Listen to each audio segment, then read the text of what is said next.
Hello friends, எல்லாருக்கும் வணக்கம். இந்த பேண்டமிக் டைமில் முடிஞ்ச அளவுக்கு நம்ம வீட்டை விட்டு வெளியே போகாமல் இருக்கிறது எல்லாருக்குமே ரொம்ப நல்லது. ஆனால் சில அவசிய தேவைகளுக்காக நம்ம வெளியே போக வேண்டியதாக இருக்குது. அந்த டைமில் கட்டாயம் நம்ம எல்லாருமே மாஸ்க் போட்டுக்கணும். இப்போவெல்லாம் 1க்கு 2 மாஸ்க் போட்டுக்கிறது ரொம்பவே நல்லது அப்படின்னு டாக்டர்ஸ் சஜஸ்ட் பண்ணுறாங்க. எல்லாருமே அடுத்தவங்களுக்காக போடாமல் நமக்காக கண்டிப்பாக மாஸ்க் போட்டுக்கோங்க. கூடவே வீட்லேயும் நம்ம நோய் எதிர்ப்பு சக்தியை அதிகரிக்கிற மாதிரியான உணவு வகைகளை அதிகமாக சாப்பாட்டில் நம்ம சேர்த்துக்கணும். இது நம்மளை சளி காய்ச்சல் வராமல் இருக்கிறதுக்கு முன்னாடியே ப்ரிவெண்ட் பண்ணும். அதே மாதிரி அந்த வைரஸ் நம்ம உடம்புல வந்தால் கூட அதை எதிர்த்து போராடுற அளவுக்கு நம்ம உடம்புக்கு நல்ல சக்தியை கொடுக்கும். இந்த கஷாயம் வீட்டில் இருக்கிற பொருளை வச்சு நம்ம செய்ய போகிறோம். இது எப்படி பண்ணுறதுன்னு பார்த்துடலாம். அதுக்கு முதல்ல ஒரே ஒரு வெத்தலை எடுத்துருக்கிறேன். வெத்தலை பார்த்திங்கன்னா ஈஸியாக கடைகள்லையும் கிடைக்கும், நீங்கள் வாங்கிக்கலாம். ஒரே ஒரு வெத்தலை நான் இன்றைக்கி 5லேருந்து 6 பேர் குடிக்கிற மாதிரி வைக்க போகிறேன். நீங்கள் உங்கள் குடும்பத்தில் எவ்வளோ பேர் இருக்கீங்களோ அதுக்கு தகுந்த மாதிரி அளவுகளை கூட குறைய சேர்த்துக்கோங்க. அடுத்ததான் நம்ம சேர்க்க போகிறது இந்த கற்பூரவள்ளி இலை. இதை ஓமவள்ளி இலைன்னு கூட சொல்லுவாங்க.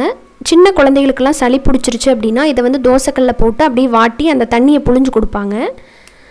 பெரியவங்களுக்கெல்லாம் எல்லாத்துக்குமே தெரிஞ்சிருக்கும். இதை ஈஸியாக வீட்டில் நம்ம வளர்த்திக்கலாம். ஒரு சின்ன செடி வச்சுட்டோம் அப்படின்னாலே நிறைய வர ஆரம்பிச்சிடும் சீக்கிரமாகவே.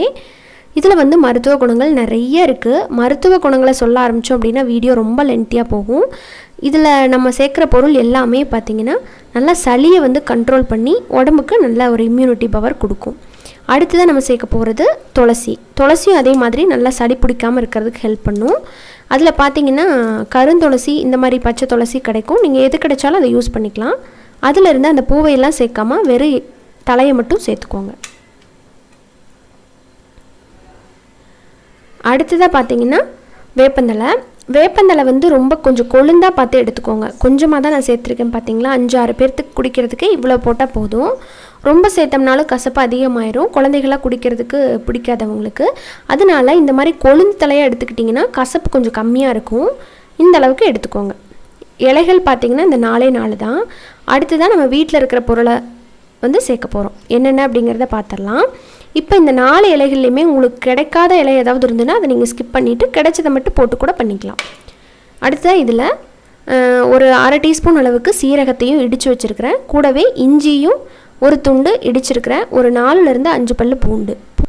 இது எல்லாத்தையுமே முழுசாக அப்படியே சேர்க்குறத விட இந்த மாதிரி இடித்து சேர்த்தோம் அப்படின்னா கஷாயத்தில் நல்லா அதோட எசன்ஸ் எல்லாம் இறங்கும். அடுத்ததாக பார்த்திங்கன்னா ஒரு 1/2 டீஸ்பூன் மிளகு இடித்து வச்சுருக்கிறேன். கூடவே 2லேருந்து 3 போல் கிராம்பு. கூடவே 1/2 டீஸ்பூன் அளவுக்கு மஞ்சள் தூள் முடிஞ்ச அளவுக்கு கடைகளில் வாங்காமல் மஞ்சளை வாங்கி அரைச்சி அதை யூஸ் பண்ண பாருங்கள். அப்போ தான் நமக்கு நல்லா ஒரிஜினலாக மஞ்சள் தூளோட ஃபுல் எஃபெக்ட்டும் நமக்கு கிடைக்கும். இப்போது இதெல்லாம் தான் நம்ம சேர்த்து பண்ண போகிறோம். தண்ணி பார்த்திங்கன்னா உங்கள் ஃபேமிலிக்கு நீங்கள் எவ்வளோ ஊற்றுறீங்களோ அவ்வளோ ஊற்றிக்கலாம். அதிலேருந்து பாதியாக குறைய நம்ம விட போகிறோம். அதனால் 1 டம்ளர் தண்ணி பார்த்திங்கன்னா 1/2 டம்ளராக சுண்ட வைக்க போகிறோம். நான் இன்றைக்கி 5 பேர்த்துக்கு அப்படிங்கிறதுனால ஒரு 2 கப் தண்ணி சேர்த்துட்டு 1 கப்பாக வர்றது வரைக்கும் இதை கொதிக்க வைக்க போகிறேன். இப்போ தண்ணி ஓரளவு கொதித்து வந்ததுக்கப்புறம் நம்ம வெத்தலையை அப்படியே போடக்கூடாது, முழுசாகவே அப்படியே கையில் நல்லா கிள்ளி போட்டுருங்க.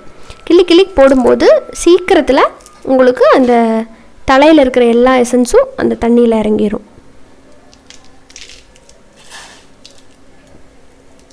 கூடவே ஓமவள்ளி இலை, அப்புறமா துளசி, இன்னொன்று என்னது வேப்பந்தலை, இது எல்லாத்தையுமே போட்டுடலாம்.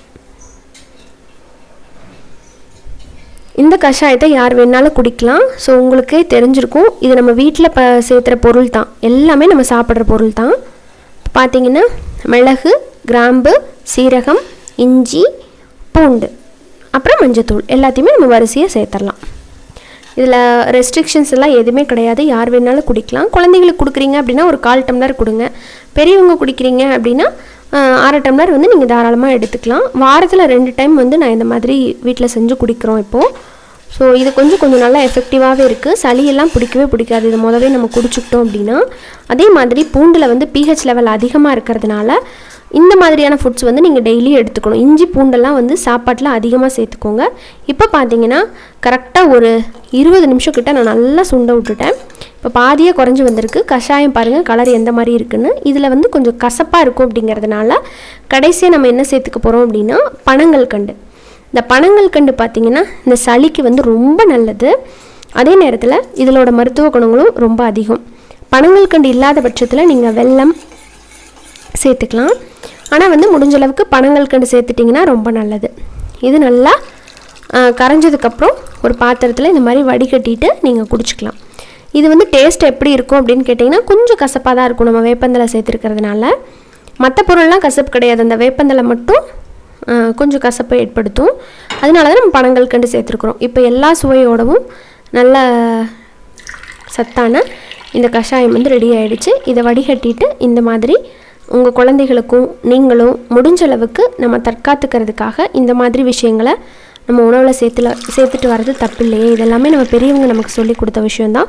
நீங்களும் உங்கள் ஃபேமிலியோட இந்த மாதிரியான கஷாயத்தையெல்லாம் அடிக்கடி வீட்டில் வச்சு சாப்பிடுங்க. ரொம்ப சேஃபாக இருங்க. வெளியே போனீங்கன்னா கட்டாயம் மாஸ்க் போட்டுக்கோங்க, டிஸ்டன்ஸ் மெயின்டைன் பண்ணுங்கள்.